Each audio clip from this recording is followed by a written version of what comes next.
Well, welcome everybody to session 2 of your training for online church. We're happy you're here today. Welcome back everybody, and say hi in the chat below. We're going to be using that chat function to answer all your questions today, or at least I will find the resources for you. I definitely don't have all the answers. If we haven't met yet, my name is Angela Craig and I am the lead pastor of Pursuit Church Live. We're 100% online. We're a global community, and we are the first Facebook church, I think, in the world, and definitely with the Assembly of God. And we have been live on Facebook for almost 3 years. So I'm happy to share what I know with you, and so glad that you are here and taking the online journey. And we want to make this available to everybody. So right now we're trying to push it out to the PNWC Facebook page so you can share it. And I think what I'm going to do, because as a social media pastor, you have to be incredibly flexible and adaptable to what's happening in every situation. Sound like church, being a pastor of any church, right? So I'm going to go live on their page because it's not pushing out through Zoom, which is a capability that you have. And Kathy, for some reason, it's not allowing me to. She was making me an admin on that page. Did you accept the role? I know you have. I know that that's a. Yeah, it's here. We go. Yeah, it's I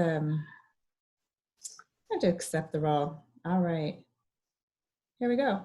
There you go. All right. Hey, friends. There's more than one way. There is always more than one way, for sure. But it's not letting me do a video.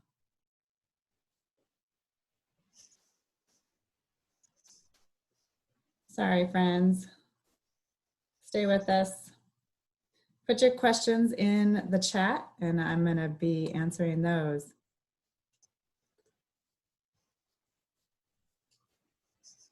Oh, we're asking about Zoom right now. That's an awesome question for large body and then using breakout rooms for small group discussion. We're going to talk about that. The breakout rooms are an incredible way to go. Even if you have a group of 12, you can put people into groups of 3, ask a question, and come back in and have everybody discuss it, or have like a monitor in each group that would share from their group. It's incredible. It's great for small groups and for large groups. So that's a good question. Awesome.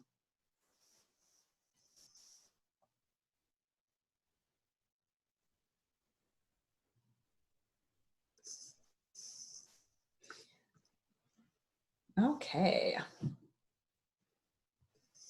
Here we go. Well, I was playing with the new masks on Facebook. You can do all sorts of funny things. And all right, we're going live. So I'm going to look here and I'm going to look here. Looking into the camera is incredibly important. Welcome everybody on Facebook to our online training. If you are working on getting your church up online, we're here to help you. My name is Angela Craig, and we have a large group right here on Zoom that is also with us.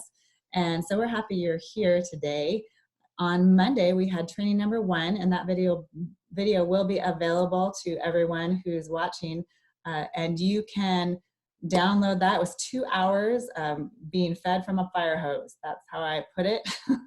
Just a quick introduction of myself. My name is Angela Craig. I live in the Pacific Northwest, Washington, the epicenter of the coronavirus. And so the coronavirus has definitely closed our churches here in Washington State, and that's a possibility all around the world. The recommendations from the CDC and then our governor, Jay Inslee, is that we can no longer meet in Washington State, and under his guidelines, everything is closed except pharmacies and grocery stores here. And so we are finding other ways. When the door closes, we go through a window, because we have radical life and hope to give others, don't we? So thanks for joining. If you have questions, you can put them in the comments either on Facebook or in the chat function on the Zoom recording. And this will also be recorded. You can share it with a friend right now or with your team from Facebook, and then we will put it on the Pacific Northwest Conference website as well. It'll probably go out in an email, I believe, that Kathy is doing that.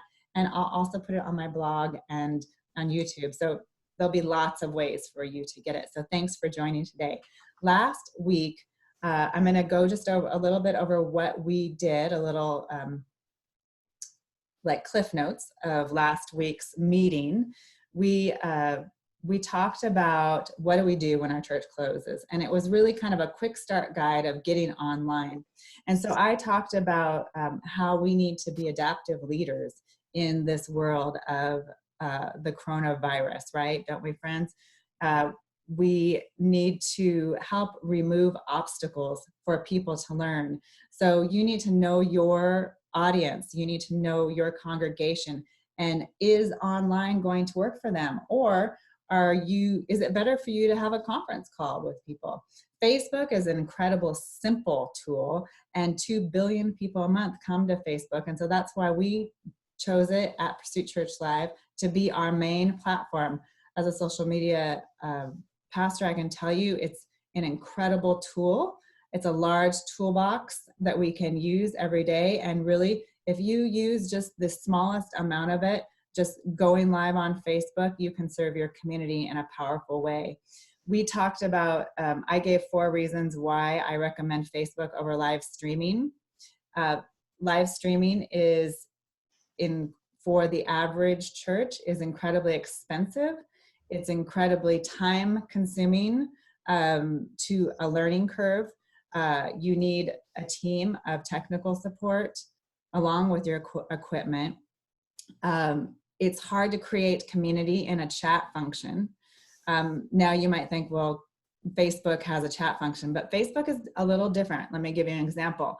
So if you know what a blue check person is on Facebook, that's someone who has a large following of people. A famous person possibly would have this. Famous pastors have a blue check next to their name. If you're a famous pastor, streaming will work for you because people follow you for different reasons. Yes, your content is good, but also they don't care if you're talking directly to them. They're just glad to hear you because you have a following. And so you can video the side of your head. You don't have to have dialogue. You can video from the back of the room, and that works. Large streaming works great for larger churches. So if that's the way you are going and you're finding it to be successful, then I recommend that. But for the average pastor like me, many of you who are watching, Facebook Live is free.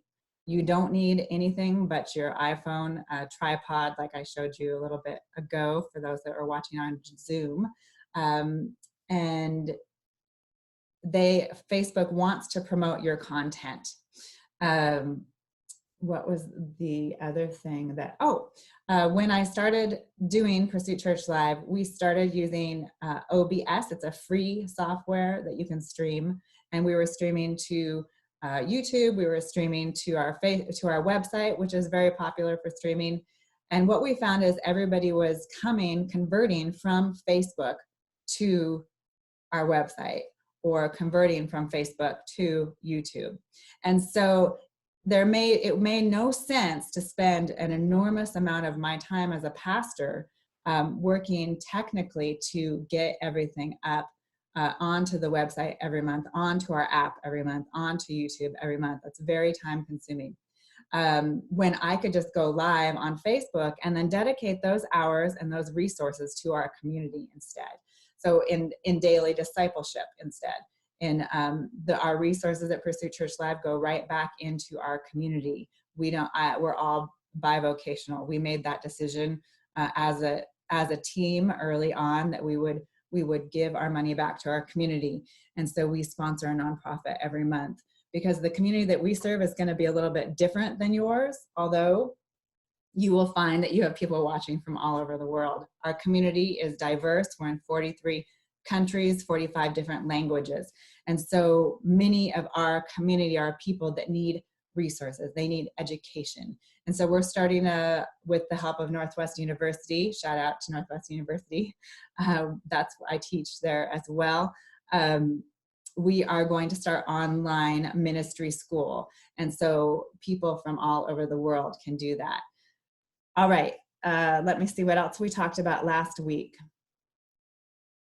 Oh, this is a great observation that Michael had too, and he mentioned at the end of our class and our time together, is that online is different because we're making Jesus a center of social media in everything we do. And we have that choice in our daily posts. But we as pastors are used to being on a stage. We're used to this banking style of teaching, right? Banking style versus pedagogy style, meaning that the banking style of teaching is that you're depositing information, you're reading scripture, you're giving an encouraging word, you're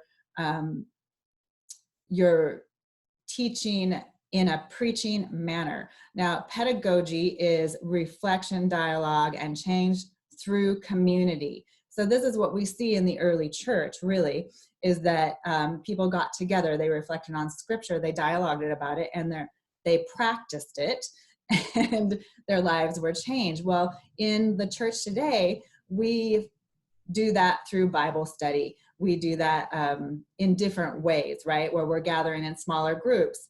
And because on Sunday morning, it's definitely a preaching style. Well, when you go from regular church in a building to online, there is going to be an adjustment for you. You will be more conversational style. And so if you look at the videos on our page, you'll see a very interactive, is that just like we are today, I'm talking to Erwin, and I'm talking to Abraham, and I'm talking to Kim, and I'm talking to Kelly and Dwight online, and I'm reading their questions and I'm reading their input. And the great thing is you can have dialogue as far as we do online prayer. We do, and then we read their prayer requests. Yesterday I went live and people were posting questions or scriptures, and I would share with the congregation, with everybody who's watching, what they were posting. So that is some of the things we talked about last week, and you can go back and listen to that. But I just think it's important to kind of recap that online, we're talking more about people than we are about program, right? People over a program. And this is funny, one of our pastors who's going online, he sent me, on Monday, he sent me a message and he said, I've been a social media pastor for a week and I am tired.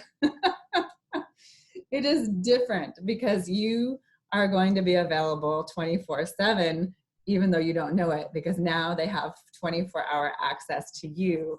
And I closed yesterday's talk with the question of, how will you take care of yourself? What's the one thing you're going to do today to take care of yourself? Because if our cup isn't filled up, we can't flow into other people. So I've been doing this for 3 years. I've learned a rhythm and a balance of how to shut my phone off. And you will have to do that in this world. The other thing we talked about was understanding analytics. Another reason why I love Facebook, they make it so easy. If you have a page, they're going to make it really easy for you. They have a section called Insights, and you can see who's watching, where they're watching from. We talked about how to take attendance online, and Facebook makes that really easy for you when you're using Insights. We talked about online safety, and I shared a page which I think 152 of you joined, and I'm really excited about it because this page is now morphing into something bigger. It's our PCL digital ministry training page, and that's the page that I use to train our digital ministers at PCL. But I shared that with you, and now it's becoming a resource for all of us who consider ourselves now digital ministers. You're a pastor in four walls, yes, in your community, yes, but now you are also a digital minister, which is pretty exciting. And so you've entered the world of digital evangelism. And I know for many of you, this has been something you've been kind of working on the side, and now you have time to really invest in it. And it's so exciting to be partnering with you to make Jesus the center of social media. I think we have an incredible opportunity here. And so thank you for letting me go back and forth between the Zoom and the live. Give me a thumbs up if it's working live as well. We want to hear from you. So we're going to jump in today with talking about community and discipleship online. So let me see what your questions are so far. Thank you for posting those.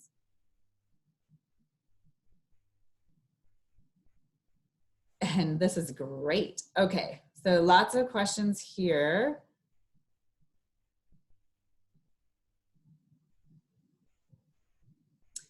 Mitch, do I recommend spending the $14 instead of the free version? I have gone back and forth with this, and the $14 is well worth the money. You can cancel at any time if you don't use it. And then you could start up at any time if you don't use it. But it gives you higher capacity and it gives you longer. If you do the free version, it's only 40 minutes. And for most small groups, that does not work. We used Zoom when I was working at the Northwest Ministry Network. That's actually how I got inspired to do online ministry, is we had groups of women meeting online and in person. And so that we used Zoom for those groups. And it was great because seeing each other's face is important. Looking into someone's eyes is important. When a baby is born, the first thing they do is to look for someone who knows them, who sees them. And that's really what we do in online ministry, is that we are spending time seeing people, acknowledging that their lives matter, and then speaking into them. Okay, so I think everybody's got their audio muted. Is that correct? I don't hear any feedback, so great job.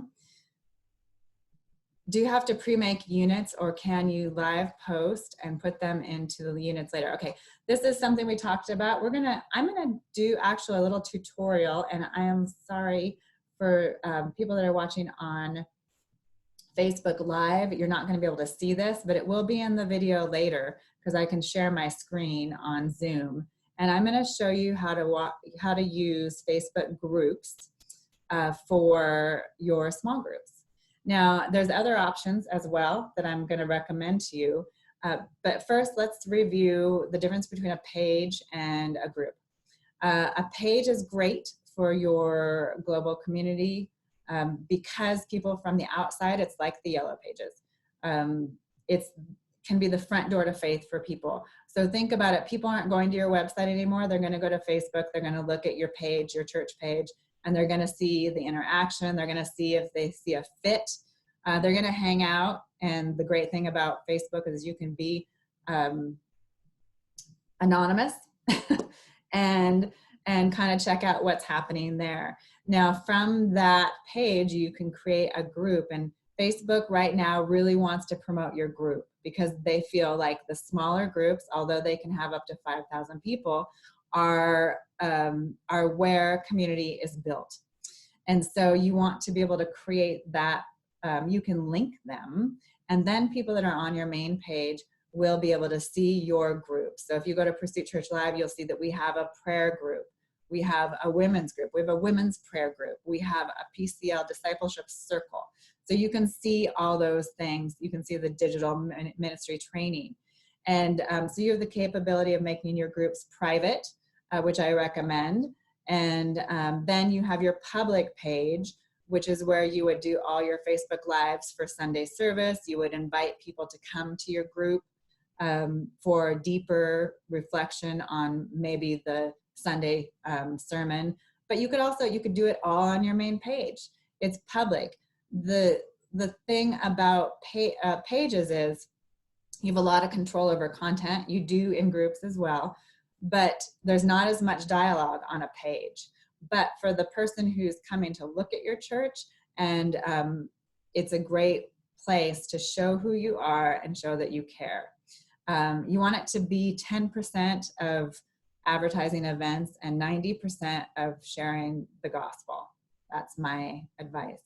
Now, for groups, you also can, as an administrator, and I recommend this for my type of a group because I have so many people who I don't know in the group.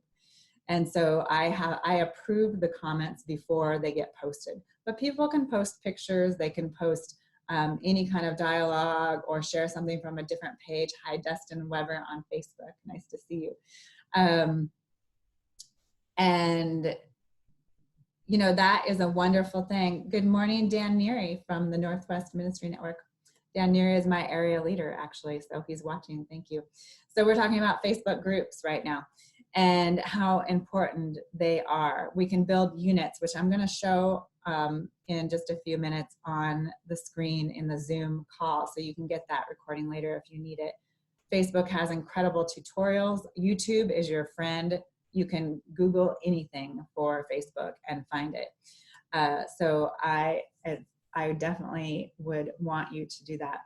So back to options for groups. Groups are set up now. Facebook has them for social learning. And so you have units, and I will show you this, that you can create. So for instance, I've done this in a couple different ways. And I'm gonna share my screen in just a minute.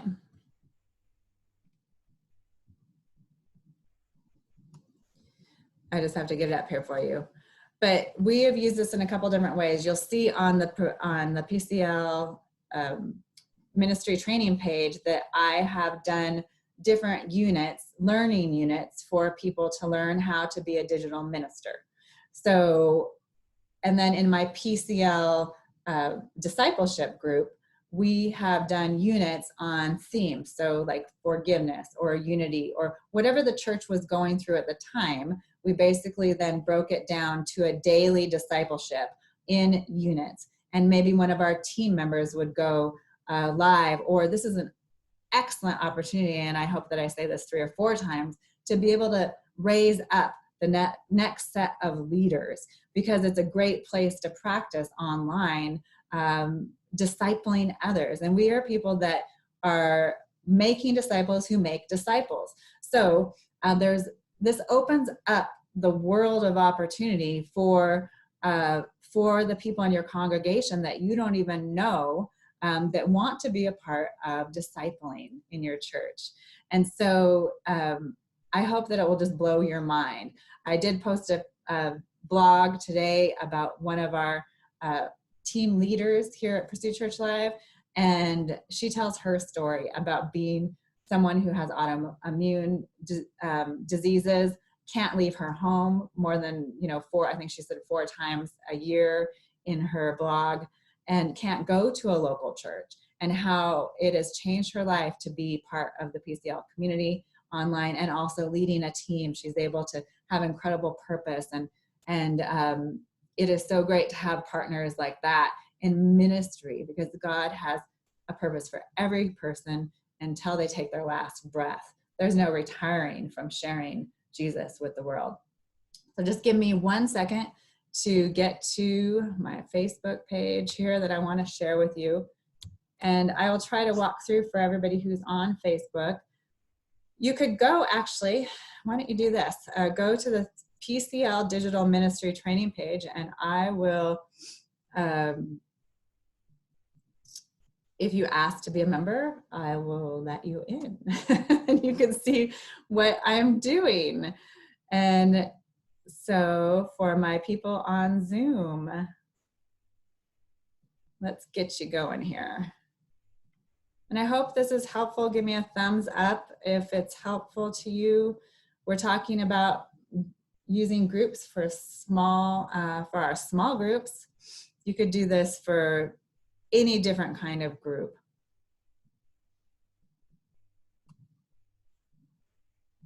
Okay.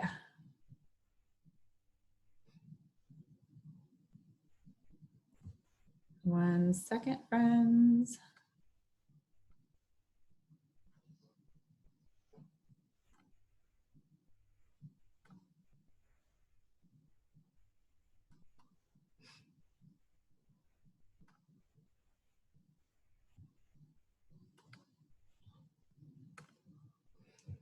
Okay, here we go. So now I'm on the group page, and you can set your page two different ways. You can set it to default, so when the person comes to it, to discussion, or you can set it to go right to units. And so I have it set for this to go right to units because I want, because that's what this page has been focused on, although I'm going to show you something new that we're doing in the discussion. So basically you click on these units. They're very easy to edit, you can rearrange them. And so here is my Unit 1 Digital Ministry Training unit, and it tells about who we are and why you want to be a digital minister, which is fun. There's a video that goes along with these, so you can walk yourself down the page and see. For units, they basically let you, like I said, add anything you want, and then you can label it like I did, welcome to digital ministry, and then you can order in one unit all the things you want to do. Now in the discussion here, you're going to find, okay, so I'm going to add these people really quickly so they can see what we're doing. Thanks for joining online. All right, in the discussion, what we're doing now is I'm posting different resources for you so that if you have questions about digital ministry, you can also ask them here. This is a great place because there's just a lot of sharing that's going on. So for instance, here's the training, here's the blog, here is Joel is composing online church resources for everybody. So he's adding to that daily. Here is a social media checklist. Safety is important when you're working on social media, so you can download this and use it. You don't have to ask me. Just, I recommend that you have anybody and everybody who is on social media, including yourself, read this. One of my students at Northwest University wrote it, and sign and return it. And so you can definitely want to make your people safe, right? You want to make, you have to have some boundaries online, but I feel like online is safer than in person in so many ways. And so I just want to encourage you, there's nothing to be scared of. The great thing about Facebook is if there was something that was posted wrong, you could delete it. But we have really strict guidelines with the people at Pursuit Church Live that we don't give pastoral advice unless you're an ordained minister. We do that pastoral advice in our messenger. We have messenger mentors. So we talked about that in video 1, so I won't go into too much detail with that if you have questions there, but that's a resource for you as well. And so here is the video actually from Monday. So please feel free to take a look at that, and you can share that as well from here. Here are things like when people are asking me questions, I'll pull resources. So for example, I have going live with Facebook. And mind you, things do change often. And so it's just a constant reminder to be able to keep up on the things that are happening. So that's one way to do groups online. Other ways, we talked about using Zoom online. You know, the great thing is we know that people belong in different ways. So for the extroverts in the room, hello, I'm waving to you. Online ministry is great for me.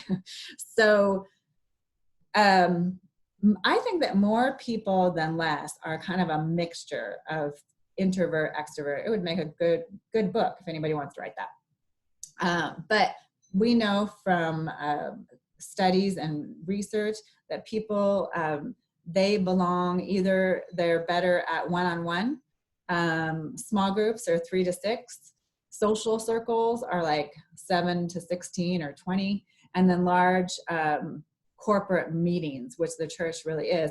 Most people don't fit into the I love large corporate meetings. You think about the barriers that someone has when they walk through the doors of a church the first time. You and I are always trying to figure out, how do we overcome that? But in our human nature, we tend towards smaller groups. And so when you're doing online, Zoom is a great option because you could break people into rooms and smaller groups. Relationships are formed better in smaller groups. One, 3 people, 5 people, 6 people, smaller groups with common interests, right? We know this. And you can do that online as well. And so I recommend that. Another thing I recommend for small groups that has been incredibly successful for us is using the Youversion Bible app. So we started testing this, let's see, it's been about 18 months ago with our teams. And they would go through the plans. If you've been to the Youversion, they have plans, and they have tons and tons of resources. And if you have resources, you can actually upload them to Youversion and put them there for your congregation to follow through. And so they make it really easy for you. And so you could do that as well. But we were using these plans, and I had someone in charge of this. And she would pick a plan for depending on what we were doing as a church, she would pick a plan that kind of went along with that. So let's say we're in a forgiveness series, and so then the team would do like a deeper study on forgiveness.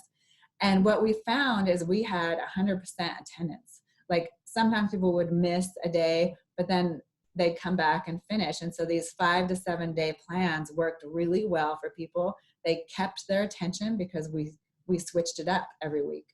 So there is enough information there for you, enough resources free for you to use. And then there's a chat function in there, and you can post. This year in January, we started as a church going through the New Testament.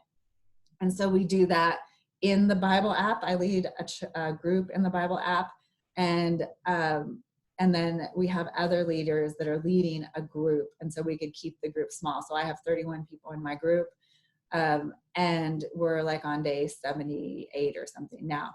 But I've been amazed at the consistency people have with this.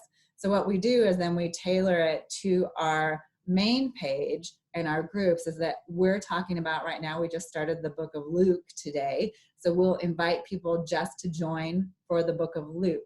We want to make it attainable for people to learn. And so that's another resource for you, is the Youversion. Right Now Media is also a great option. This would be used, of course, I always want to make everything online, but we have to consider copyright issues. And so this isn't something you could stream for everybody to watch together. Like on Facebook, you can stream something and then invite everybody in your group to watch it in a watch party. So you're all coming together at one time to watch it and discuss it. That's a great option for groups. So maybe you want to play your Sunday service in a group, small group, and then have discussion about it. And you know what? Something to think about when you are planning your online presence on social media, or if you're using Facebook Live, is that you talk about what's coming up in these groups. You talk about where people can go to get connected. And so you're going to say, on Monday, we're going to start our discipleship over in the PCL circle, and we're going to be going deeper into the idea of forgiveness. That's just off the top of my head. But connect like the network, connect everybody to where you want them to go in your videos. Okay. So I was talking about the resource. Which was I talking about? Sorry, friends. I wrote it down. Right now. Oh, it's like Get Right? No, it's not Get Right. It's Right Now. Right Now Media. There is paid options for you to take, and they have incredible resources, but you can't stream them. It would be illegal. What you can do is use them just as you would a book Bible study, and you can have everybody go through one one video series. They have really excellent resources for you. And then you could get together in your small group, wherever you pick that to be, whether that's a Facebook group, and you could then do your come together. Maybe the pastor or the group leader could do a live, and you could discuss it just like you would on a Monday night or a Wednesday morning or whenever. You could do it that way. And then I always say for people, if you could do this on replay. So if you do a video on Facebook, they can watch it later. If they're at work, they didn't miss anything. They could come and join the conversation. I always say, I will look for your comments. Very important that people know that you're looking for them, that you want them to be there. Oh, thank you for joining, Andrew. I'm glad you're here today. Andrew's watching on Facebook Live. So thanks for sharing with your friends. And so, yes, make sure you connect the dots as far as options of where you're going to be. So that's a kind of a quick start guide on Facebook groups using Youversion, and why do I want to say get right? Because we get right.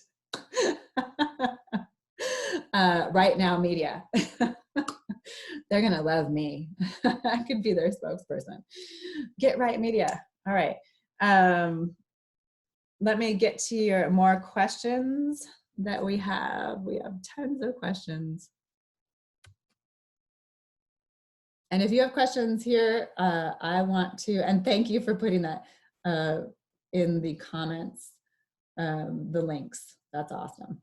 If you have comments on Facebook, let's hear them.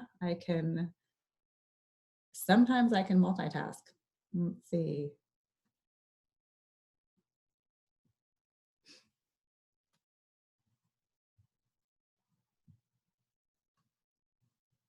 All right, we're back. Look at all these happy faces. Thank you for joining. I'm gonna go over to see who else is joining here. It looks like we have a full house. Hey, Jeff and Horton, where are you coming from? Laura Hunt, let me know where you guys are coming from. Bill Walters and Eric Rose. Hey guys, thanks for joining today. What brought you here? Okay, Jeff is from Shoreline. Oh, Shoreline is doing some great things. Really excited. You should visit their website. Maybe put that in, if you guys are doing things online, put it in the comments and the chats on Facebook Live and in our Zoom meeting, because we want to learn from each other. Okay, I'm going to go quite a ways up here. Lots of good comments today.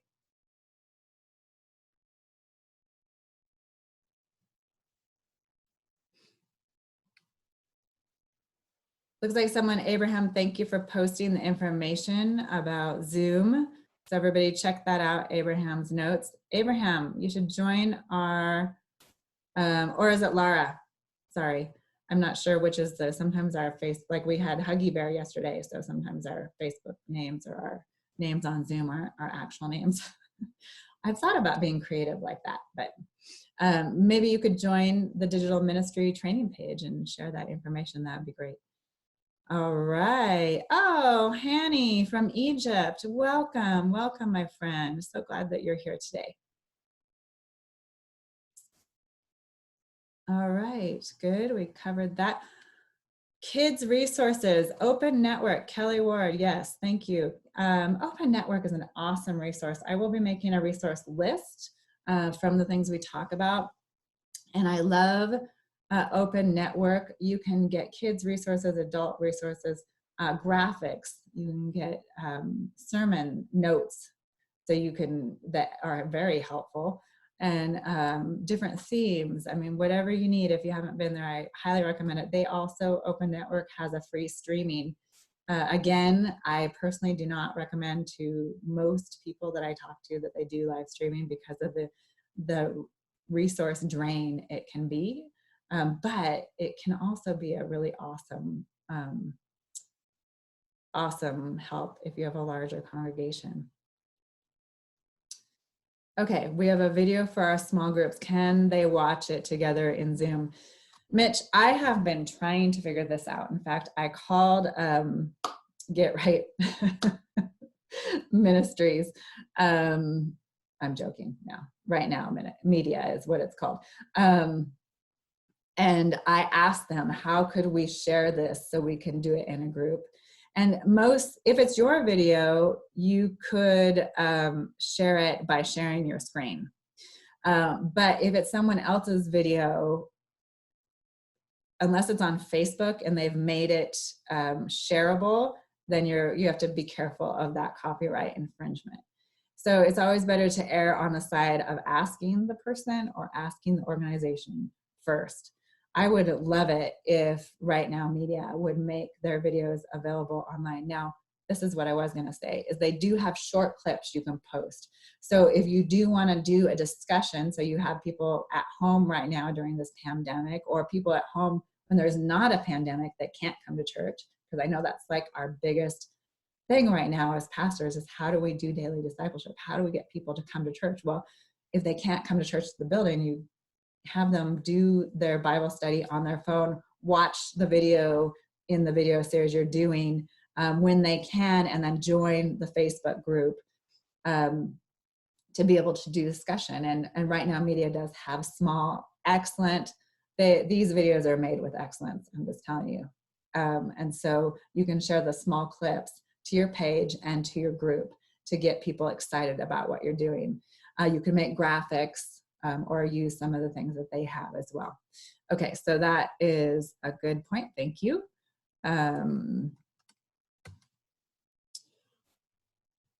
Okay, Kaylee, good question. How do you digitally engage older members? I guess I'll ask you, are they not on Facebook? Because the majority of my Encourager team, that means we have a team of people that actually are online, and they like, they comment, and they share. And the reason why is because this is how Facebook shares your post for free, is one reason. It promotes Jesus into the middle of social media every time someone likes, every time someone shares, every time someone's comments. But more than that, it shows the people that are coming to our page that their lives really matter and we care. But that team is all over the age of 50. And our church is not, the average age for our church is 19 to 27. So, but this gives people of mature age a way to get involved. And so I suggest that you recruit them. And then you have a younger person go, or you go and you show them how to download the Facebook app, and you show them how to get online. And also, for instance, we have 3 people on our team, and one loves to write cards and pray for people. She has a prayer ministry. She's writing cards and she's praying for people. And we're going to talk about more ideas like this on Friday. So I don't want to give away all my information right now, because we've got a lot to cover right on discipling online. Let's see. So what other questions did you have, Kaylee? Let me think here. Okay, so she does say that many are not on Facebook. At the beginning, I talked about how important it is to know our congregation. Zoom is not an easy platform necessarily to use. It is if you're technically savvy, but I don't find when I share it with people that they understand how to download an app. When I started training people in digital ministry, many didn't know that there was even a like button on Facebook. That might surprise you, but it's true. They didn't know that you could comment. They didn't know you could edit a post. I mean, these are things that we train people up in. And so I would say that if you need to, you should see, number one, can you FaceTime with them? Can you do a conference call where you're all together on one phone call? There are ways to do that with Zoom. You can have them dial in instead of downloading the app, instead of having to figure out the technology on a computer or a phone. So you can give them a phone number and they could call in and they could hear. And so I would suggest that. And if other people have suggestions, please put them in the comments. Thank you for watching. Okay, let's see. And you guys are helping each other. That is so great. Thank you. Thank you. Thank you. Thank you. I love this. You guys are doing awesome. Okay, so let's talk about prayer. Prayer online. We have a private prayer room at PCL. It's about 658 people. And so we also have an hour of prayer on Wednesdays at 10 usually. We've been doing that more often, but the prayer on our main page is public. So if people are, so Allie will lead prayer today, and if people ask for prayer, then it's public. Their name is public, they know that. Their prayer request is public, and we really are teaching our congregation to pray for each other. The pastor doesn't have more power. Of course, this is a hierarchical falsity that pastors somehow have more power than any other Christian to pray. So we're trying to teach that online, is that to pray for each other online, to go live and offer to pray for people. Because in the Bible, we see how Jesus walked with his disciples, and then they would fall down. They'd do things wrong, and he'd give them correction and say, keep going, right? And so I think of the story of when the man came to Jesus and said, your disciples couldn't heal me. And Jesus was like, you lack faith. Disciples, you lack faith. Like this is, and then he showed them how to do it. And as our job as pastors, this is the same, is that we will, whether it's in person or whether it's digital, that we'll be training people as Jesus did. And with all the grace and mercy and understanding that we have walked in that same way and are still walking in that transformational way of becoming good leaders. And so I would encourage you in that. But prayer online, one of the most powerful things we do, and right now I would try to convince you to spend time online, even if it's a short amount of time. The nighttime seems to be the most popular. We've been testing it on Facebook, and for sure, their anxiety begins to rise. So listen to the Holy Spirit speak to you. You can delegate it to your team members, and that way your congregation is seeing a lot of faces. It doesn't matter what role they play, or your interns or volunteers to come on.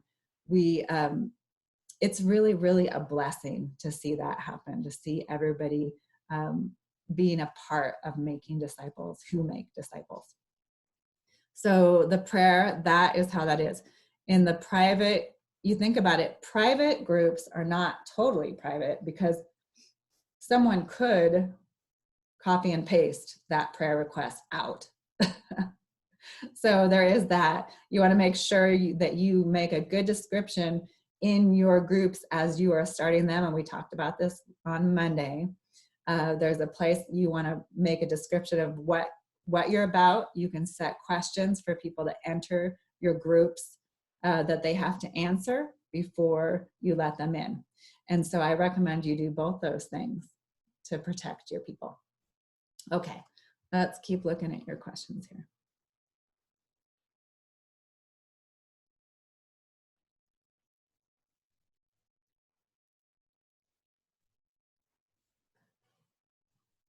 I love this. You guys are just rocking it. You're answering each other's questions.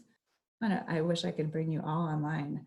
That is something that we used to use at Facebook, and I double checked with the people that I know, and I tested it, is we used to do 2 people on a screen. We did that for interpreting and for sign language interpreting, and we did that for if English is your second language. We did it for different languages, and we played with that for a while. And now they don't have the capability, but there is another organization, and you can download an app that does great video, helps you do great video online. And you can have 2 people or 3 people. So you can do interview style, which is nice if the person isn't right with you. And it's called BeLive.com, BeLive.com. If you have other resources that you're using, I know Dan Murray, he does a lot of video and is very talented area. And so maybe Dan, you could share what you're using as far as software. Okay, I'm just going to read some more questions. Thank you. Definitely ask on Facebook Live as well.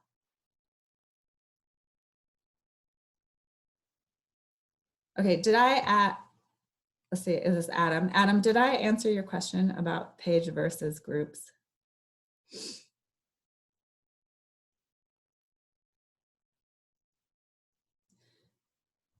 I always say that is it worth it to start a group? Well, it depends on the need.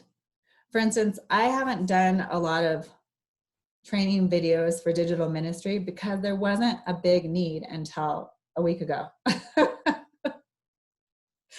So I always say that we want to invest energy, like you go where the people are going. So you want to meet their need. So for instance, that's why I went online, because everybody's online. When people are, 60% of Americans won't go to church or can't go to church.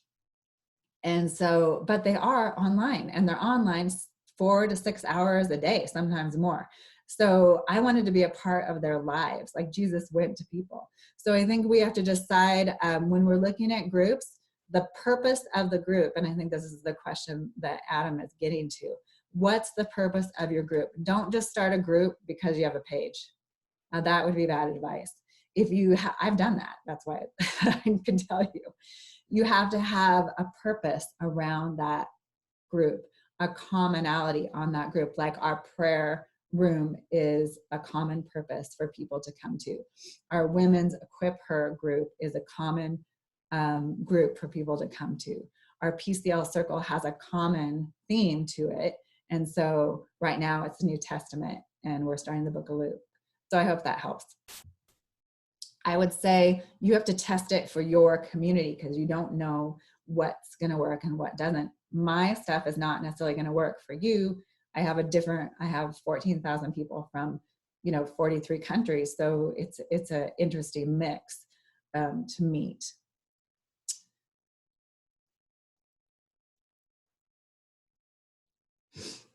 You have one Zoom account. Mitch is asking about Zoom again. You have one account and then you share that link just like we did here, and you can make other people hosts. You can do that. That's no problem. Or if you want to hold 2 meetings at different times, you would have to have 2 accounts. I'm not a Zoom expert though, so check into that. You can call Zoom and ask them these questions too. Thank you for posting the Be Live TV or BeLive.com. Okay. Zoom is very popular. Good job. All right. Thank you for posting the Pursuit Church Live website and our Facebook page. So when we're talking about online discipleship, yeah, I know. I cut my hair. Thanks, Zach. I love this. See, this is how personal online can be, right? We get to know each other. When we're talking about online discipleship, we are totally lost my train of thought there, Zach. Thanks. It's important to remember a few things.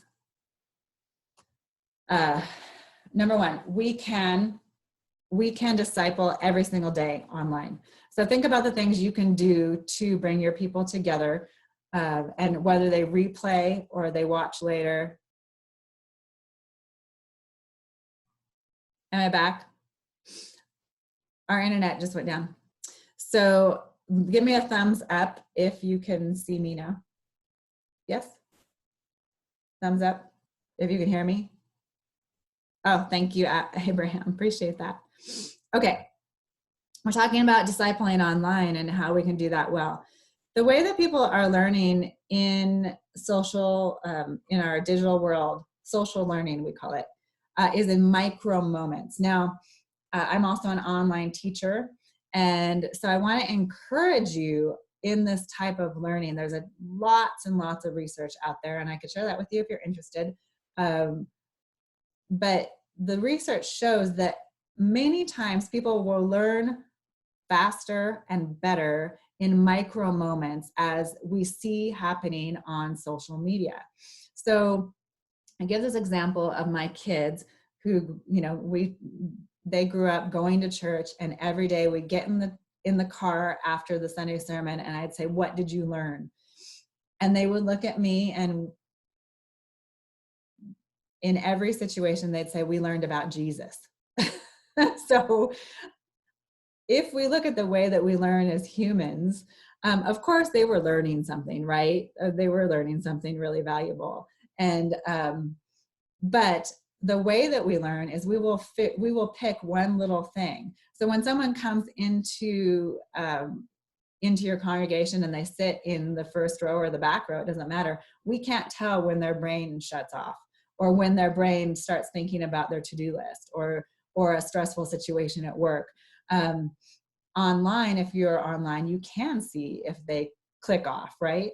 But the micro moments that we are offering through graphics, through Bible verses, through quick little devotionals online or encouragements online, just imagine those multiplying over time. So it's kind of like, the way the research shows it would be like, if you want to build your muscle in your arm and you go to the gym once a week, and you go to the gym for a half an hour once a week, it's a lot less effective than if you were to do, let's say, 10 bicep rows 3 or 4 times a day, right?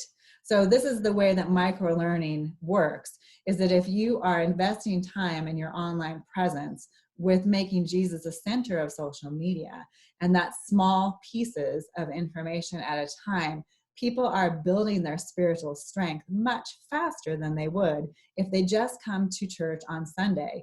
And now we know that many people are only coming to a building twice a month. So that is the power of technology. It's not an either or, it's an and both. Oh, good. Henrietta, I'm glad that you are in both places. Thank you. I'm glad. And everything's working. And so we're just going to pray that just keeps keeping on. So that's micro moments and learning. It's very important that we know that. Let me look back at your questions. If you have questions on Facebook, please ask them, and I will toggle between the two. One of the things that someone reminded me of this morning, actually, is that we made a playlist of music. You want to encourage people with worship. You have to be careful. You can't stream other people's worship online. Like I said last Monday, is that, like, I played Christmas music in the background and Facebook stopped my video. And I couldn't figure out why. And it was because of a music infringement. But you could have your worship team come on and play, and that's no problem. But you can also make a worship playlist on Spotify and share it on Facebook. You could make one for children. I have not done that, but that was such a good idea. I love that idea. We do have one. You could use it. You're welcome to use it. It's already what we did, and I love this. Get the people in your congregation involved. So go to your group, go to your Facebook page and say, what's your favorite worship song? We're making a playlist and we want to put that together for you. So there's lots of ways to get people involved. I'm going to read some of these.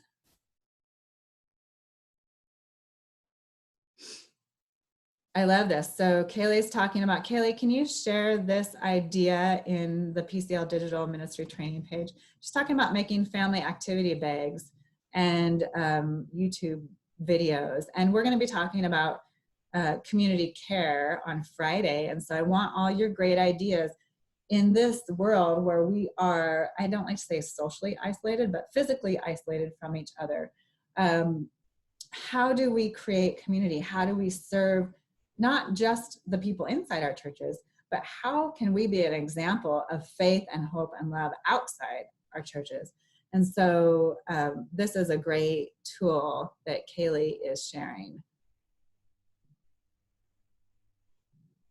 Yes, thank you. Tell me, yeah, Frozen. and not from Frozen the movie. Wouldn't that be nice? Okay. And it looks, okay, guys, I'm sorry about this, but it looks like when we went off, your questions disappeared. So shoot. If I have not answered your question, please go ahead and keep putting that in the chat now, and I'll just keep this up on my screen.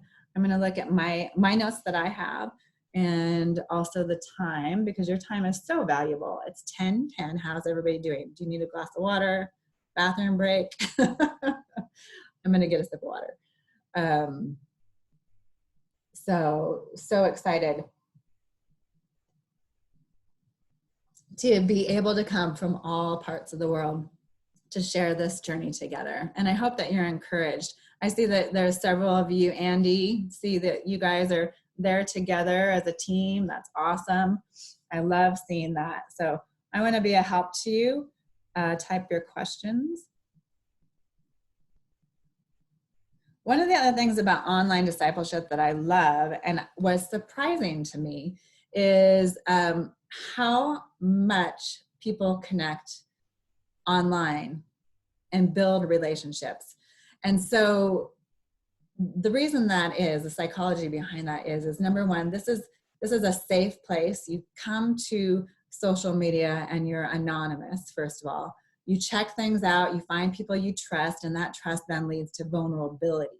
So if you know, Brene Brown does tons of research on vulnerability, great books to read on that. And then when then you feel safe to share, and you share, and your sharing is received in love and help, then you build those relationships deeper. Now, I can tell you a couple stories from I have tons of stories, but a couple that are just really encouraging to me.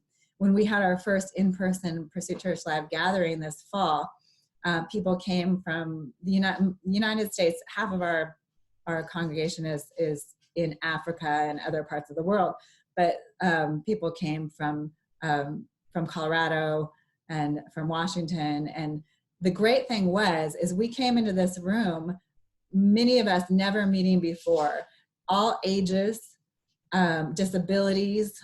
There was teenagers, there was people that were 75, there was people in the middle, of all races and backgrounds.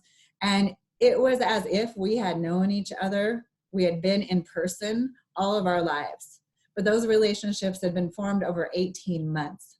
And so I felt safer in that environment than I ever did inside a church building. And I'm just being honest with you about that, because we had built something. I didn't have to put a face on when I went to church.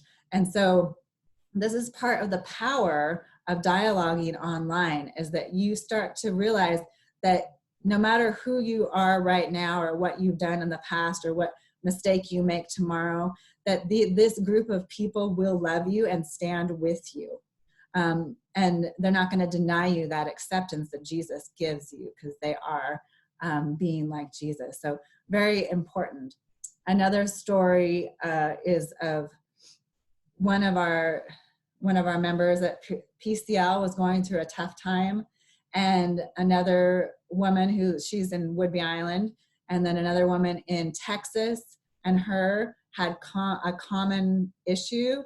They started talking on the phone. They ended up going together. Actually, the one from Texas came to Whidbey Island to stay at this friend's house for a week. And during that time,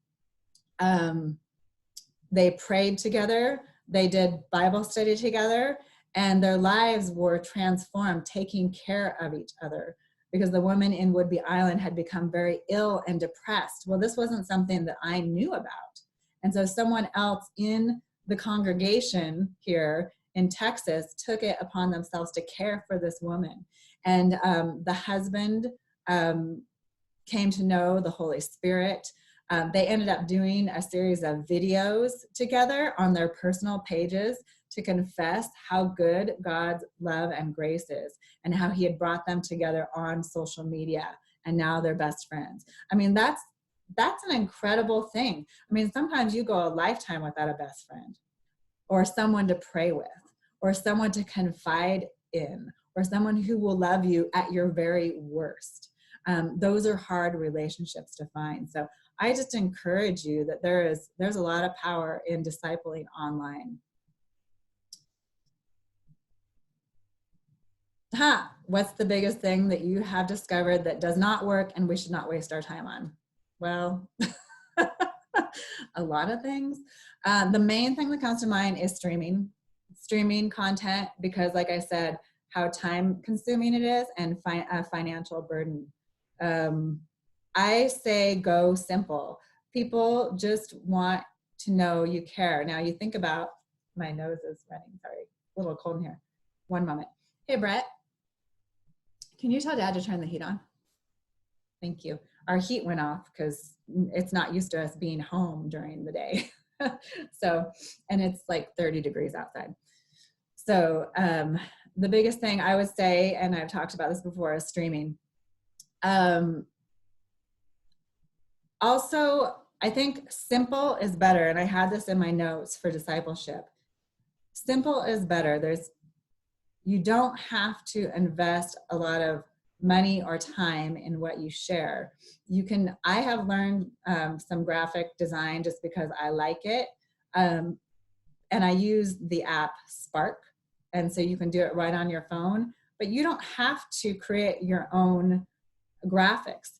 You don't have to have a fancy background. It's great if you can have some good lighting and good sound control.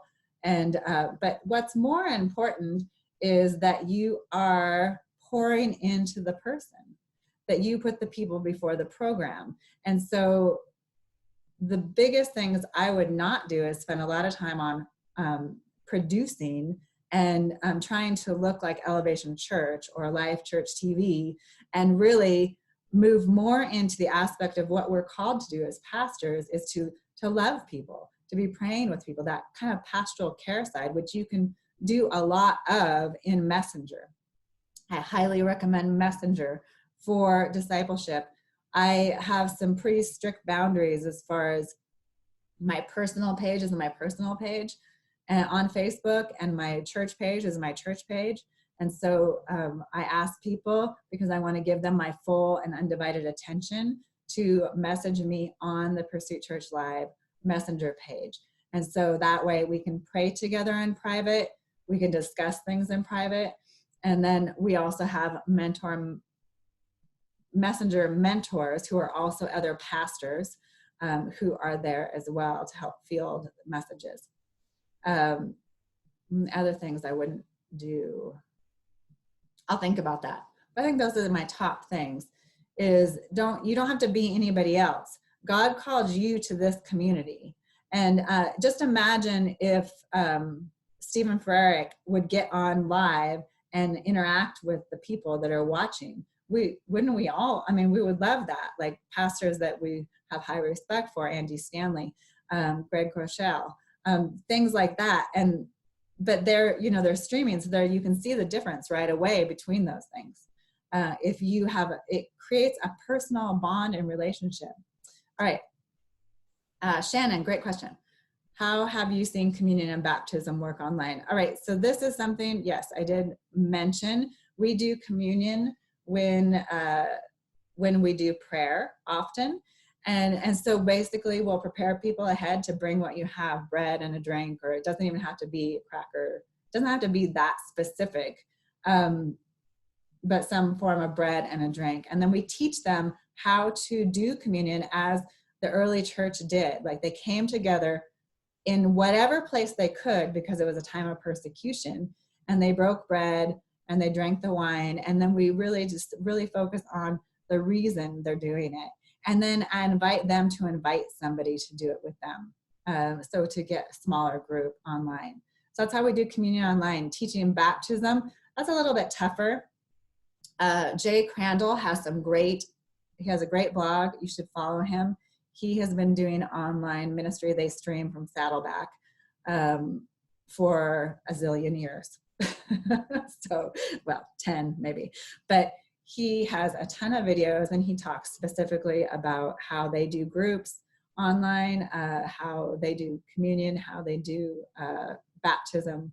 And so what we do at PCL is when somebody comes and they receive Jesus, we connect them with a local church.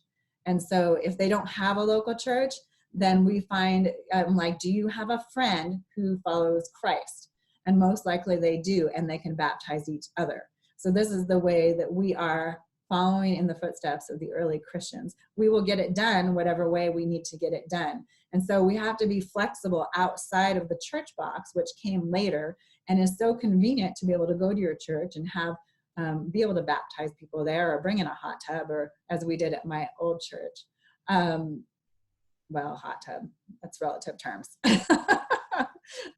Like I remember, like, where are the craziest places that you have baptized people? I know my friend Cindy Pollard, who's a pastor at Evergreen, she's baptized people in hot tubs. When we had our women's retreat 6 or 7 years ago, I brought a kiddie pool and we baptized people in the kiddie pool. Now, you can do this and you can teach people to do it. And so these are very important elements of our faith, and we want to continue to keep them going. But first of all, I would definitely just know that you can plug someone into a church nearby, get them into a community. We also have a list on our Pursuit Church Live page, our website. And so we'll refer people to that. And if you want your church to be added to that, I'm happy to add you. And then we can connect you to them. We have a big map that we put people on. So that's another option. Just looking at your questions, I'm going to look on Facebook to make sure I haven't missed anything. Hi, Michael Farney. How are you?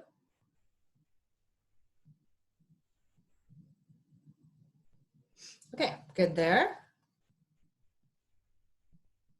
And people are sharing good graphics.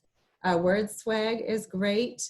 Also, I shared CV Outreach yesterday, has free resources they'll send you every week with a theme. Has a theme video. They'll send the graphics for free and the text copy to post. You can adapt it to your community. They have great questions. Canva is a wonderful creator for you as well, and they do have a nonprofit rate for that. I don't use Canva because I think Spark is easier for me personally. It's interesting to see how people even design software like Adobe are going to the phone. So everything, they're focusing their money on apps instead of desktop. And so we're getting a lot of more options as far as creating things and creating content, editing videos, and making graphics on your phone. And so this is just the way they're going, and it's very helpful, I think.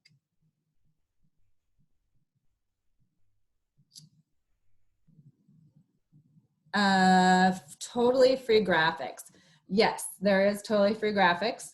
And you can also use anything you find on my page. Just if you're on my Facebook page and you want to save something, you just click on it and then right click on it and save to your desktop or to your phone. That's one hiccup with Facebook is they don't have a copyright like Instagram. You have to have the app Friendly is the app that you would get if you want to download Instagram videos or graphics. That's the way to do it. Or you can screenshot and then edit the picture if you like something on Instagram. But you always want to make sure that you give whoever you're taking it from the credit, right? So you'll see at the bottom of my post, post inspired by, or post follow, at Aussie Dave for more posts like this. It's a very, very important that we give credit. If the name is on the graphic, you don't have to worry about that. Let's talk about content for a minute. There's a couple different branding issues. So couple different ideas about this, and they're both good. And so you have to pick what is best for your congregation. Stephen Earp, is a professional in digital ministry, and he has some of the biggest Christian pages that you can find on Facebook. He started, actually, he's a pastor in Oklahoma, and he started experimenting with Facebook and Instagram when his wife became housebound from MS, and now has done incredible work in making Jesus the center of social media. And so he has been my teacher in this. And so he would say, where I was very concerned about branding, which can feel time consuming if you are not a graphic designer, or you don't have one, or you have someone that can volunteer. I can tell you that most teens are better graphic designers than me, because this is their first language.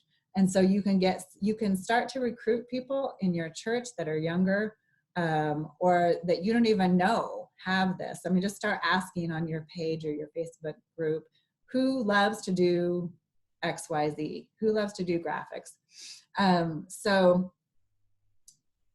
Youversion is also another place you can get free scriptures, and that they're beautifully made. So you can download those and share those. I do often, and I love that as well. So back to the difference between branded graphics and viral content. So Stephen Earp has taught me about viral content, and he's taught our team about viral content.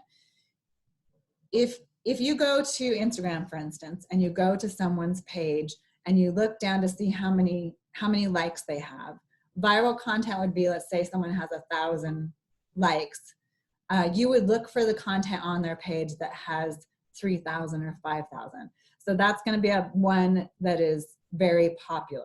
So if you wanted to use viral content to promote your page or to engage your people, this is the way you go about it. You would find a video, you'd find a graphic that has got a lot of likes, a lot of shares, a lot of comments. And a lot of times that doesn't coincide with what I think is great, but it's what's relevant in the world somehow.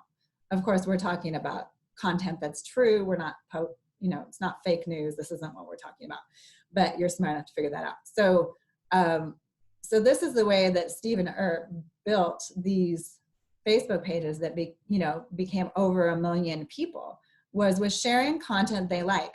Well, Facebook is about the same thing. So if you want to promote your Facebook or your groups beyond your local body into your community, this is one way you could do it. If you wanted to build your presence and your influence on social media, you could use viral content. Now, for our churches, we're serving our community, our community within our church, and then outside, like our local community, if that's your goal, you can do kind of a branding. And so like on Spark, you can have your logo and it will just automatically appear on any graphic that you make. You could put that logo on any free graphic that you get that doesn't have copyright issues. So that's really easy, quick ways to keep your branding. The other way to do branding is to stick with a color scheme. So if you look at my Instagram account for Pursuit Church Live, you'll see we checkerboard, we go back and forth with our quotes. That's another way to do branding. I think the content, most importantly, needs to fit your audience, right? So I tend to stay away from the viral posts as much as what is it that our immediate community needs in this moment. So right now we're doing a lot of small videos and encouraging words around fear, around anxiety. If you do any kind of Google search right now, these are the things that people are looking for. And so we can be that hope in a place where people are feeling hopeless. I hope that helps. We'll have some other graphics sites for you to check out on the list. And yeah, there is great resources out there, and you don't necessarily have to make them. So there we go. Okay, so Eric says Igniter Media is awesome for graphics, and that's a new one to me. So thank you, Eric Rose, for that. It's IGNITER Media, if you guys are taking notes.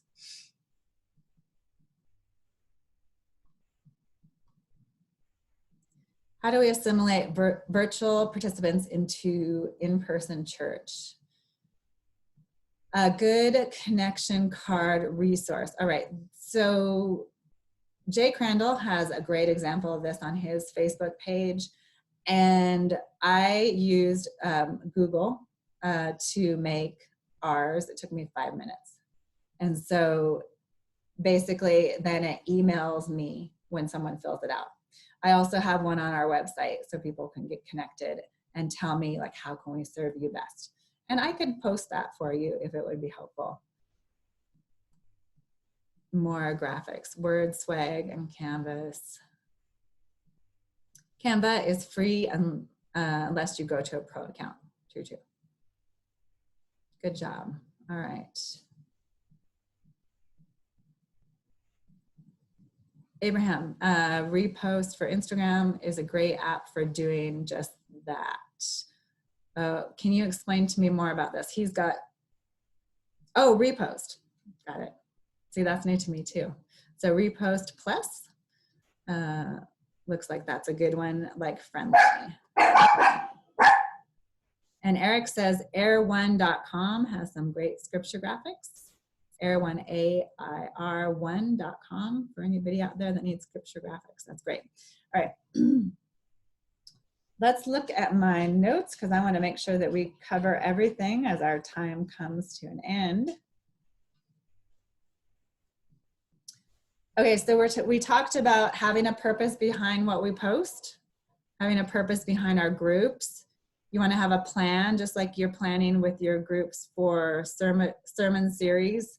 It would be the same for online church for you. And so have a plan. You want to be consistent. We talked about branding versus viral content.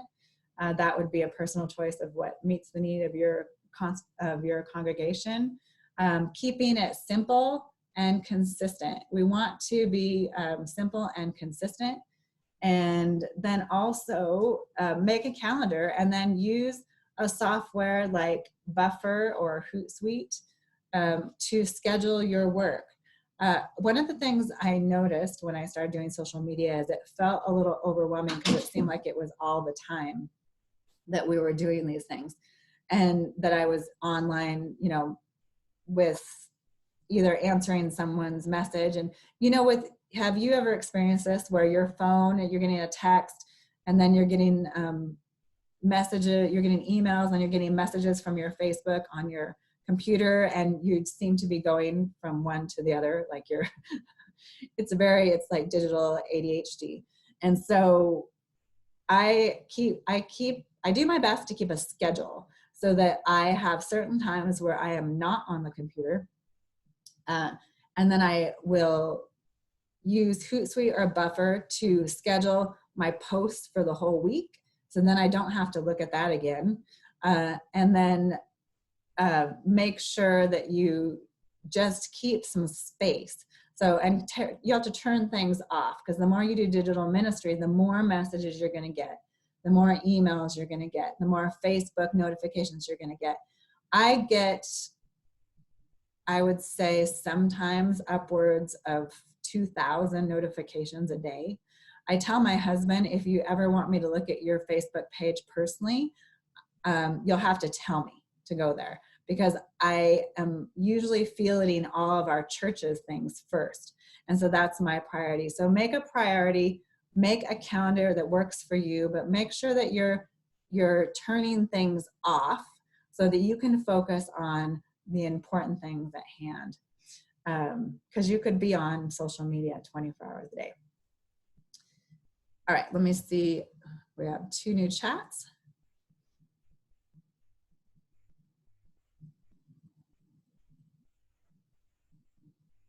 Yeah, Kim, Abraham is saying also check with your database or email software, like MailChimp is what we have used.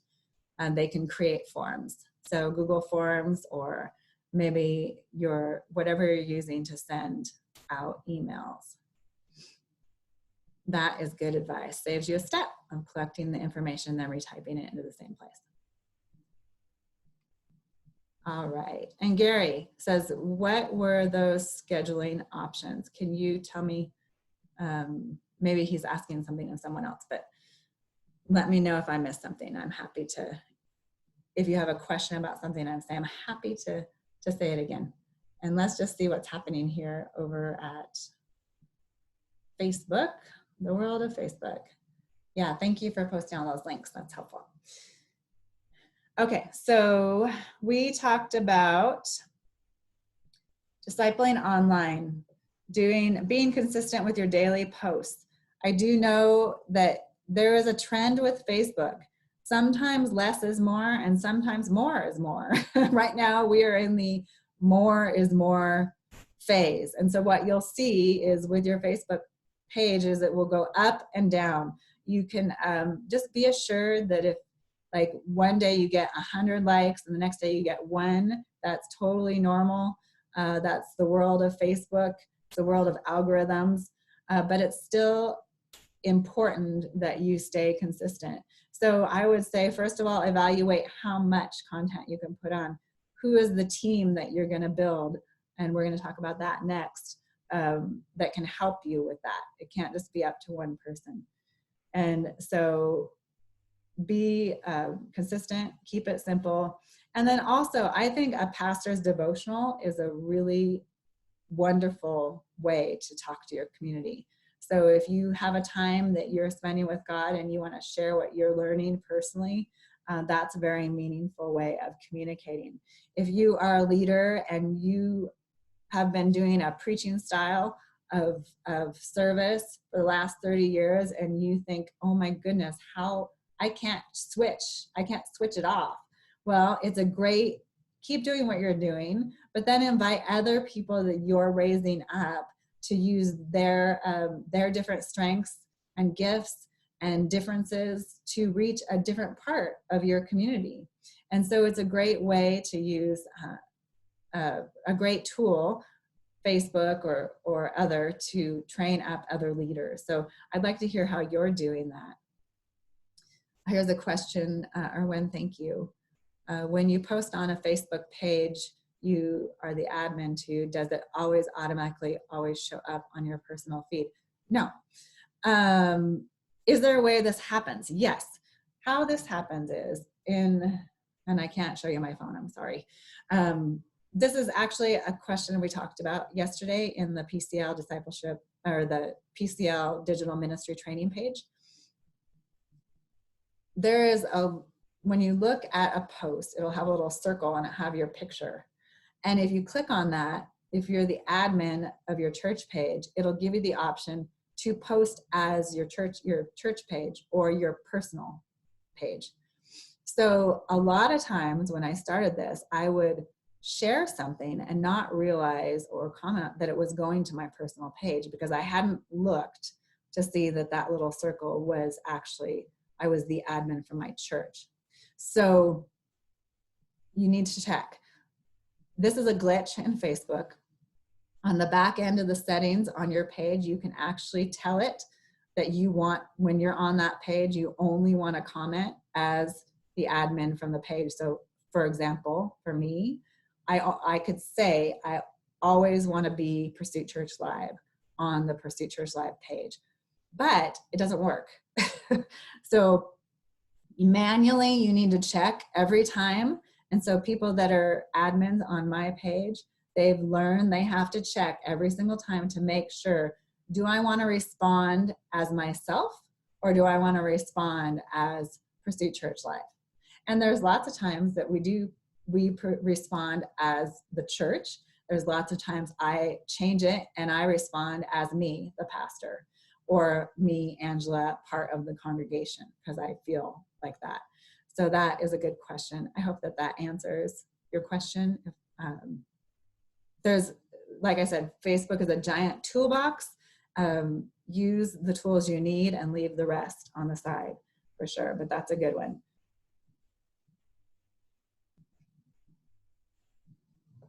I wrote down, Keely, I wrote down your vision here that you sent me yesterday, and I love this for sharing on groups. They're going in their church through the Bible in a year, and they want to create a place for people to engage and talk about what they're learning. And we do that using the Youversion Bible app at Pursuit Church Live.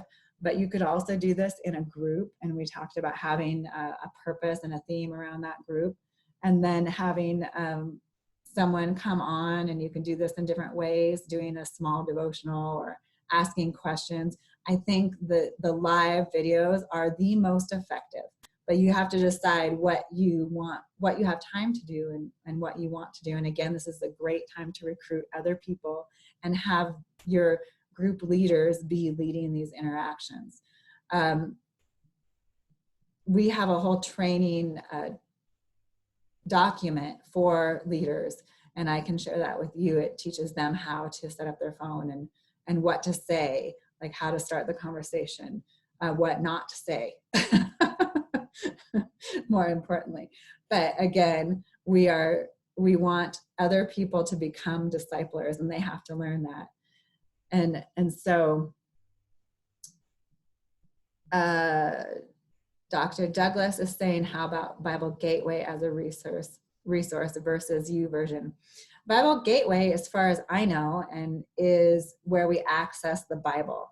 I do not know that they have Bible studies on there, but maybe I'm wrong.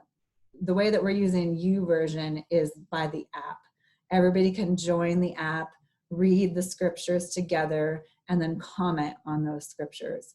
So Bible Gateway, I understand more as like a online Bible and commentary and dictionary. Let me know if I'm wrong about that. I could very well, it just could be another tool that we could use.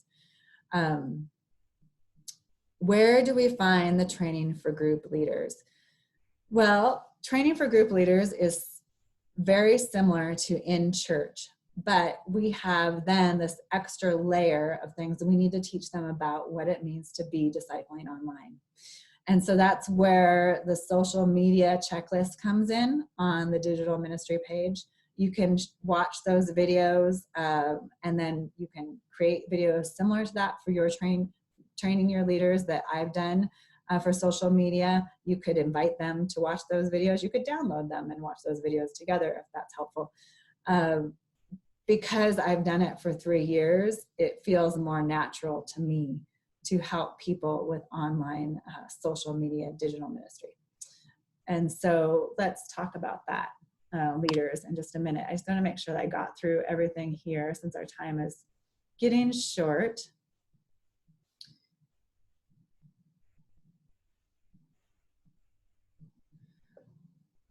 You could also do quick video. So have your team leaders do a little video, record a video to their phone, and you could share that to Messenger. You can start groups in Messenger. So for instance, as I'm leading a Bible study of women, I could start a group with my ladies, and then I could record a voice recording. I could record a video recording.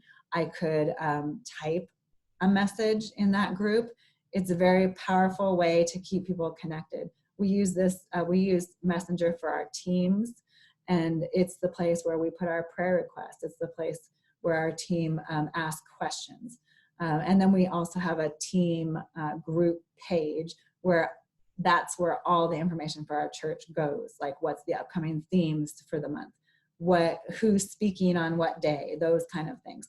So I make a training schedule, and it's usually about 2 months out and then it's posted of what's the topic for the week, who's leading, who's speaking, who's doing posting, who's in charge of posting, who's in charge of encouraging, and those sorts of things. So keep it simple, and Messenger is a great way as aside groups to be able to keep in touch with people. All right. Someone mentioned Google Classroom as an option to use, and I've never used Google Classroom, but Microsoft also has a team or classroom style that you could look into.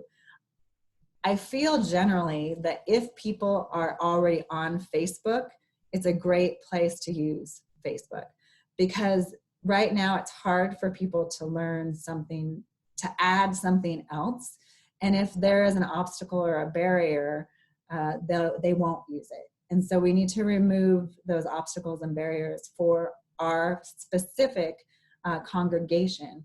And that could mean, like we said at the beginning, that if your people, if the Facebook thing is a challenge, no, we want to do something different. So make it available for them to do a conference call on Zoom and dial in. Everybody knows how to dial a phone, but at some point we had to learn to dial the phone, right? So this is just another learning curve of possibly helping people. Okay. Is there a way to, yes, I will put the digital checklist, social media checklist in the resource notes, Mark. Does that help?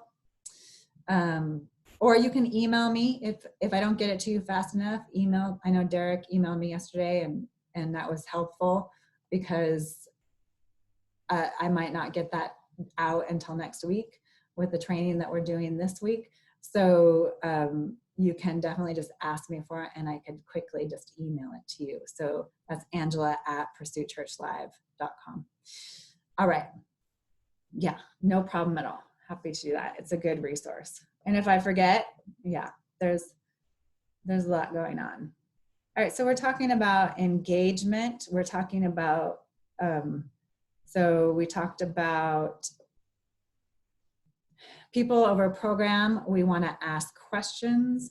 We want to make sure we're recognizing people by name, responding to their comments, letting them know that even if they replay, that's important to us, that we'll be looking for them.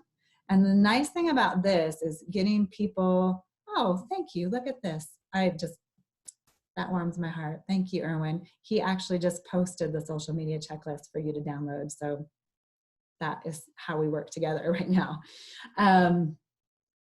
So back to the notes about now, that was just, thank you so much. Engaging, creating engagement. We're asking questions.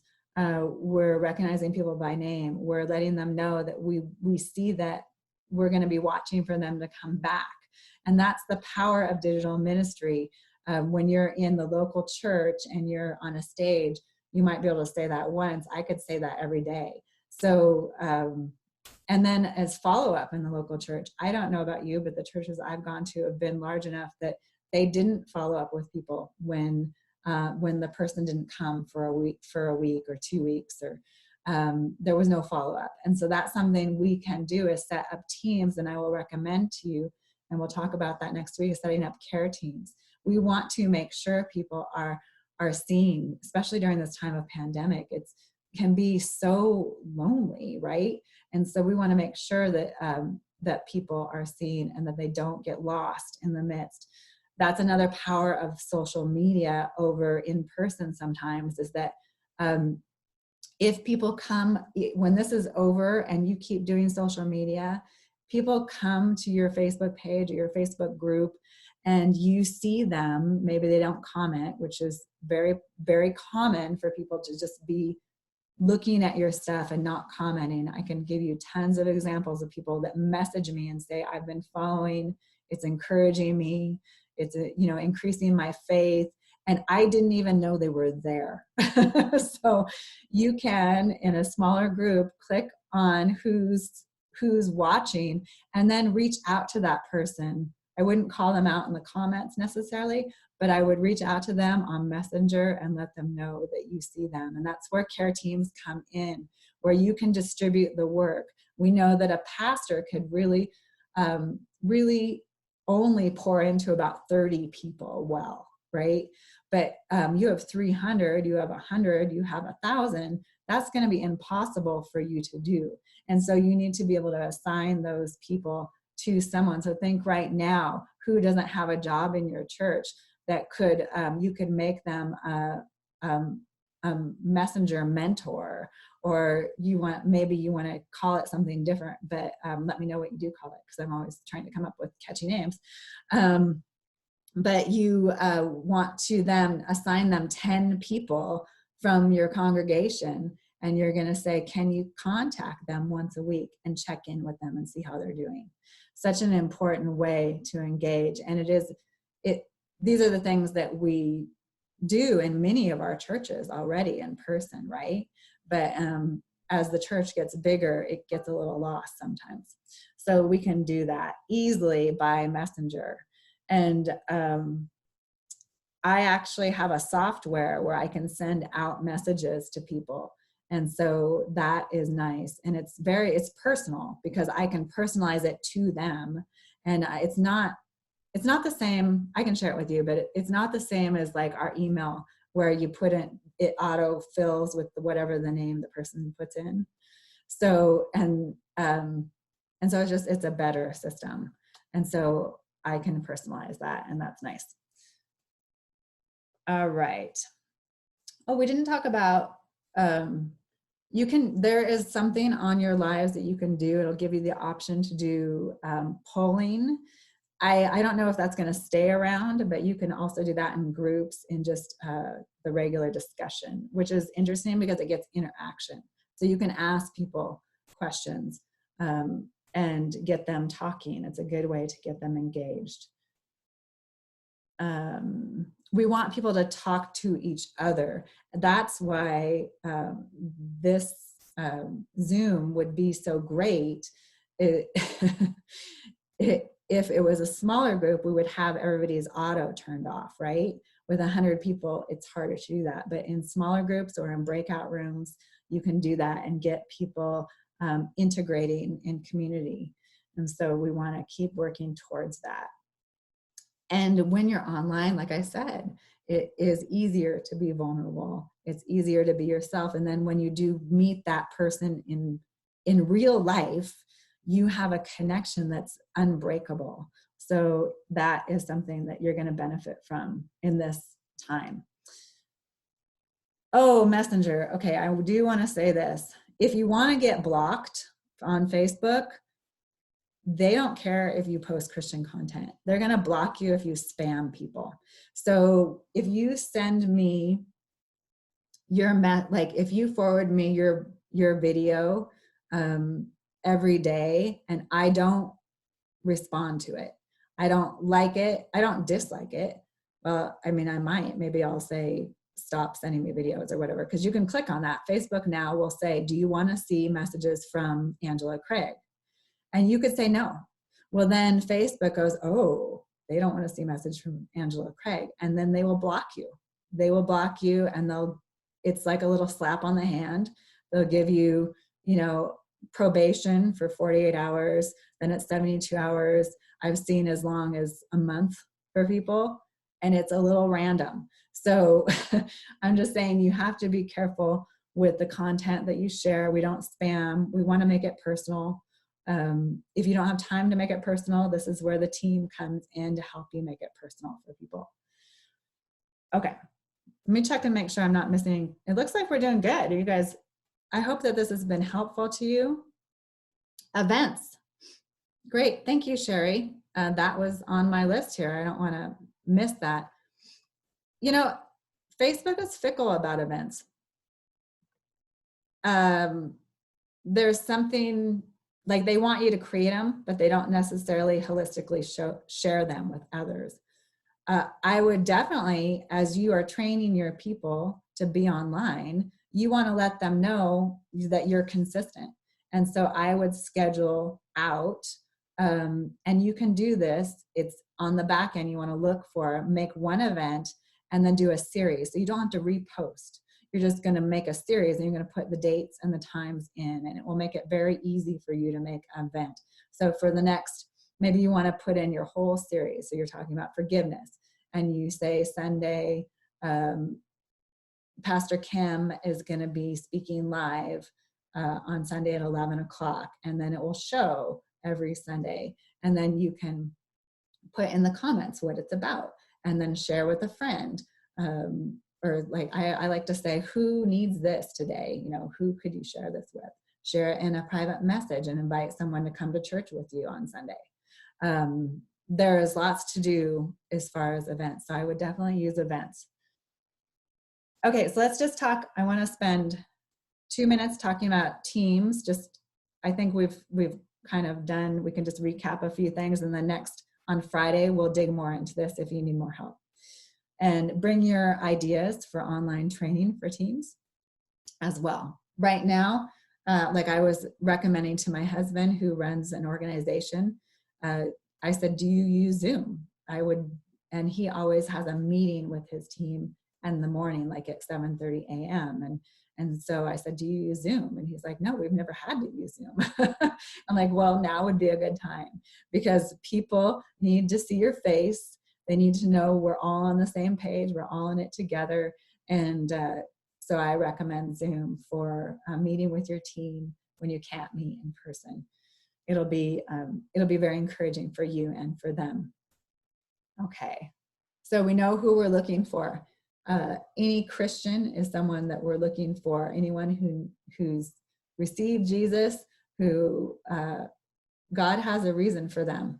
They're part of this story. They're part of your community. We want to push them forward. We want to disciple as Jesus did, giving them the tools. You have to give them some freedom and say, here's what we're going to do. And then if you need to make correction, just as we do with our own selves, things that we learn, we make correction. You and I have mentors.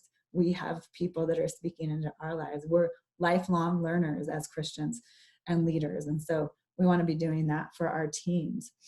We want to develop, with being online, you want to develop more care teams. Maybe you want to have a messenger team, or you want to have a prayer team, or you want to have your small group leaders lead groups online, or you want them to do Youversion plans.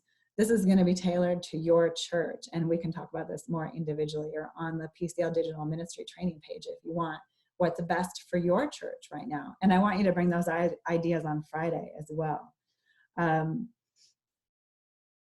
Definitely you want to divide and conquer, for sure. And yeah, give people chances to learn and to walk in the gifts and strengths that they've given you, or that God has given them, and that you also have. You're complementary to somebody else on your team and in your congregation. So when everybody works together, it's the body of Christ moving the message forward. So with that, I hope that this has been helpful for you. It increases my faith to see you here. It increases my faith to see you sharing Jesus in social media, for making him the center in a world that's scared, that a world that can feel lost and hopeless, and you're bringing that hope to your communities. So I know that God is going to bless what you do. We're going to share more stories as time goes on about how he's building your community, how he's widening your tent strings and your influence. And so I will look forward to seeing you on Friday at 9 a.m., same time, same place. And if you can't come, we will have the video available for you, and so you can watch it. We're going to be talking about caring for your community inside and out. All right. Thank you so much for joining, and please definitely join my PCL Digital Ministry training page if that's helpful to you, that it will help share resources with others. We need each other at this time. All right, everybody, take care. Thanks for being here.